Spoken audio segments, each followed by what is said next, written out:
Everyone, welcome back to my channel. ఈరోజు eraser గురించి మనం తెలుసుకుందాం. ఎరేజర్ అనేది మిస్టేక్ని ఎరేజ్ చేసి రెక్టిఫై చేయడానికి మాత్రమే కాకుండా హైలైటింగ్కి, వాల్యూస్ అడ్జస్ట్మెంట్కి, వాల్యూస్ అని అంటే డార్క్నెస్ అండ్ లైట్నెస్ అడ్జస్ట్మెంట్కి, డిజైనింగ్కి మరియు హెయిర్లో షైనింగ్ క్రియేట్ చేయడానికి, అలాగే ఐబాల్ లోపల హైలైట్స్కి, జ్యువెలరీ డిజైన్స్కి మరియు క్లాత్స్లో ఫోల్డింగ్ అలాంటి డిజైనింగ్స్కి ఈ ఎరేజర్స్ అనేవి యూజ్ చేస్తూ మంచి అవుట్పుట్ అనేది తీసుకురావడం జరుగుతుంది. ఎరేజర్స్లో చాలా రకాలైన ఎరేజర్స్ ఉంటాయి. అవి ఇప్పుడు ఒక్కొక్కటి మీకు ప్రాక్టికల్గా నేను చూపిస్తాను. ఇది వచ్చేసి మనం రెగ్యులర్గా వాడే ఎరేజర్. దీన్ని ఆల్రెడీ నేను కట్టర్తో ఈ విధంగా కట్ చేశాను. ఇది ఎందుకనంటే షార్ప్గా లైన్స్ డ్రా చేయడానికి, డిజైన్స్ డ్రా చేయడానికి ఇది యూజ్ అవుతుంది. ఇది రబ్బర్ ఎరేజర్. ఇది రబ్బర్తో చేస్తారు. ఇందులో ప్లాస్టిక్ లాంటివి కూడా ఉంటాయి. ప్లాస్టిక్తో చేసే ఎరేజర్స్ కూడా ఉంటాయి. అవి కొంచెం హార్డ్గా ఉంటాయి. అవి కొంచెం అవుట్పుట్ బాగా వస్తుంది దాంతో. సో మనకి ఇవి ఎక్కువ అవైలబుల్గా ఉంటాయి కాబట్టి దీన్ని ఈ విధంగా కట్ చేసి యూజ్ చేస్తున్నాను. ఈ విధంగా లైన్స్ అనేవి ఈ ఎరేజర్స్ మనం తీసుకురావచ్చు.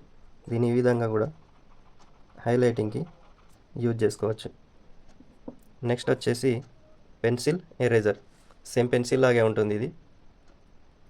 దీన్ని షార్ప్ చేసుకొని యూజ్ చేయడం అనేది జరుగుతుంది. హైలైటింగ్కి మరియు హెయిర్లో షైనింగ్ కోసం దీన్ని యూజ్ చేసుకోవచ్చు. ఈ విధంగా ఇది కూడా లైన్స్ డ్రా చేయడానికి యూజ్ చేయొచ్చు.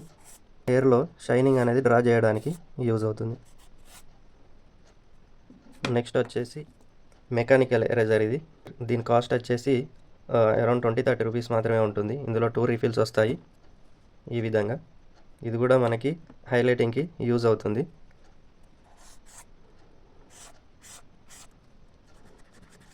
డార్క్ ఉన్న దగ్గర ఇట్లా లైట్గా చేసుకోవడానికి కూడా ఇది చాలా బాగా యూజ్ అవుతుంది. తక్కువ కాస్ట్ ఉంటుంది.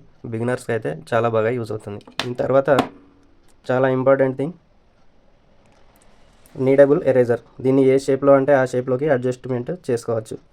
ఇది వాల్యూస్ని అడ్జస్ట్ చేయడానికి చాలా బాగా యూజ్ అవుతుంది.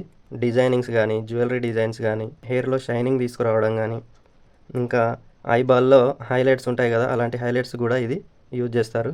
ఈ విధంగా రకరకాలైనటువంటి షేప్లో ఈ ఎరేజర్ని మనం మోల్డ్ చేసుకొని వాడుకోవచ్చు. ఇప్పుడు దీన్ని యూజ్ చేసి చూద్దాం. ఈ విధంగా హైలైట్ క్రియేట్ చేసుకోవడానికి యూజ్ చేయొచ్చు. అదేవిధంగా వాల్యూస్, డార్క్నెస్, లైట్నెస్ అడ్జస్ట్ చేయడానికి అని చెప్పా కదా, అది ఇప్పుడు మనం ట్రై చేసి చూద్దాం. ఇక్కడ డార్క్నెస్, ఇక్కడ లైట్నెస్ వస్తుంది. ఇలా ట్యాప్ చేస్తూ దీన్ని యూజ్ చేయడం వల్ల కొద్దిగా ఆ బ్లాక్నెస్ అనేది తగ్గుతుంది.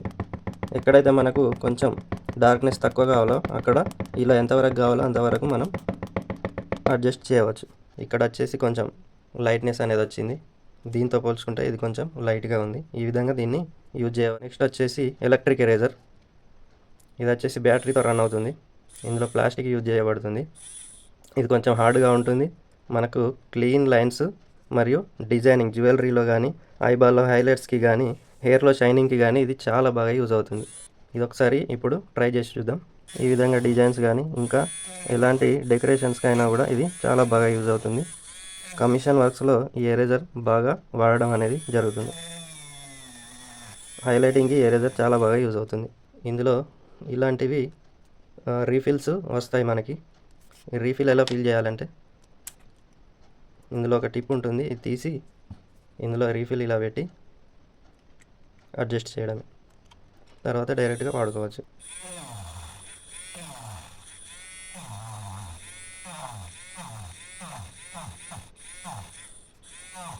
ఈ విధంగా ఈ ఎరేజర్స్ అనేవి యూజ్ చేయడం జరుగుతుంది. ఇది మెకానికల్ ఎరేజర్. ఇది చాలా మంచి అవుట్పుట్ని ఇస్తుంది. అన్ని రకాల హైలైట్స్ మరియు డిజైన్స్ కోసం దీన్ని యూజ్ చేయొచ్చు. ఇవి ఎరేజర్స్ గురించి. ఇది చాలామందికి ఇది యూజ్ అవుతుంది. సో ప్లీజ్ అందరికీ ఇది షేర్ చేయండి. చాలామందికి ఈ ఆర్ట్ నాలెడ్జ్ అనేది రీచ్ అవ్వాలి. Okay, thank you.